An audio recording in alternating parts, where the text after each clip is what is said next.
Pedro.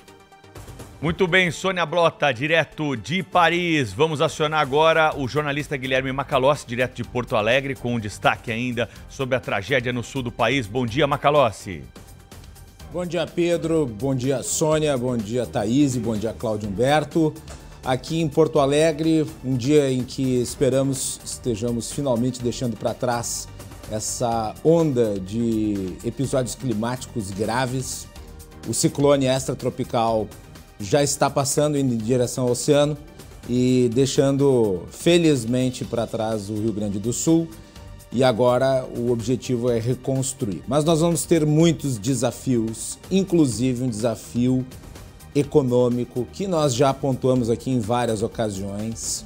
O Rio Grande do Sul, estudo feito pela Fiergs, tem 9 em cada 10 empresas do ramo industrial debaixo d'água, ou estavam debaixo d'água, já podemos falar que estavam, porque na maior parte do estado as águas recuaram, mas os prejuízos são bilionários.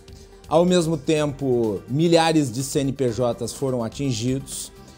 Temos números, inclusive, da Prefeitura Municipal de Porto Alegre. 30% da cidade foi afetada, foram dezenas de milhares de CNPJs, portanto, empresas que perderam o que tinham, inclusive os seus estoques. Há comércio e serviço que ficou um mês sem faturar. E medidas extraordinárias terão de ser adotadas sem que se contrate para esses empreendedores, para esses empresários, uma dívida de longo prazo. Inclusive, muitas das políticas que foram anunciadas pelo governo foram criticadas porque estabeleciam, mesmo que com taxa de juros menores, taxa de juros, o que obviamente faz com que haja uma perspectiva de endividamento. E nós vamos ter um problema arrecadatório. O governador recebeu em Caxias do Sul o vice-presidente da República, Geraldo Alckmin. Por conta da depressão das atividades econômicas no Rio Grande do Sul, a estimativa do governo do estado é de que cerca de 60% da arrecadação do estado no mês de junho acabe sendo comprometida. Isso equivale, ouvintes e telespectadores, a 11 bilhões de reais. Como nós ficamos praticamente um mês estagnados, isso vai se refletir na capacidade do governo de honrar os seus compromissos básicos. E por isso o governador Eduardo Leite requisitou um aporte extraordinário de recursos da União para compensar a perda arrecadatória do Estado, que será muito grave em junho, mas que certamente não vai ficar contida neste mês.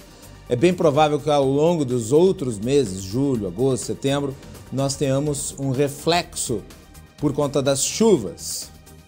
E isso tende a fazer com que o Rio Grande do Sul tenha uma queda no Produto Interno Bruto ao final de 2024, quando a estimativa original era até de um crescimento, depois de 3 anos com estiagens e com políticas econômicas locais que haviam reestruturado o Estado para ter capacidade de investimento. Mesmo a capacidade de investimento se perdeu, os recursos que foram destinados, por exemplo, em rodovias que eram fruto de privatização, ou seja, de estoque curto, acabaram sendo levadas pela água e vai ser necessário readaptar toda a infraestrutura viária do Rio Grande do Sul. O Instituto Brasileiro de Planejamento Tributário aponta que os prejuízos somados, tanto do setor público quanto do setor privado, daí junto inclusive as perdas patrimoniais individuais, pode chegar a nada menos do que 200 bilhões de reais. O presidente do Banco Central, Roberto Campos Neto, chegou a dizer